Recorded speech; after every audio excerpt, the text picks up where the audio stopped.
2 এপ্ৰিলত মোৰ মানুহজনীৰ হেপী বাৰ্থডে বোলে।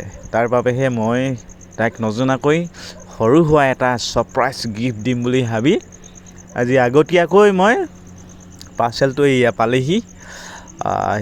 তাই নজনাকৈ মানে কি হ'ল, মই মনে মনে অৰ্ডাৰ দি থৈছোঁ। ভিডিঅ'টো আজি কমেও 20 মাৰ্চত অৰ্ডাৰ কৰিছিলোঁ। আজি 30 মাৰ্চমান হৈছে। ভিডিঅ'টো আজি বনাই থৈছোঁ, কিন্তু কেতিয়া প'ষ্ট কৰোঁ নাজানো বা হয়তো আজি প'ষ্ট কৰিম যদিও নাজানো।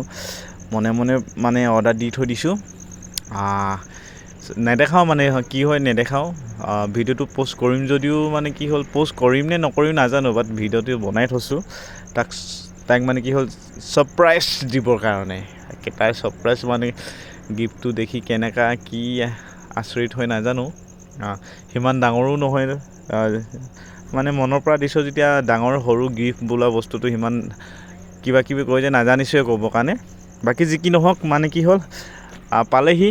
তাৰ ছাৰপ্ৰাইজটো দেখি কেনেকুৱা লাগে তাইৰ অনুভৱ জানিব খুব হেঁপাহ। কিন্তু মই এতিয়া তাইক নেদেখাওঁ। একদম যিদিনাখনি তাৰ বাৰ্থডে হ'ব তেতিয়া ৰাতি 12:30মান বজাত দেখাম। তেতিয়াতো শুই থাকিব, শুই উঠাই মই তেতিয়া দেখাম। ভিডিঅ'টো এতিয়া সামৰি থৈ দিওঁ। Bye bye.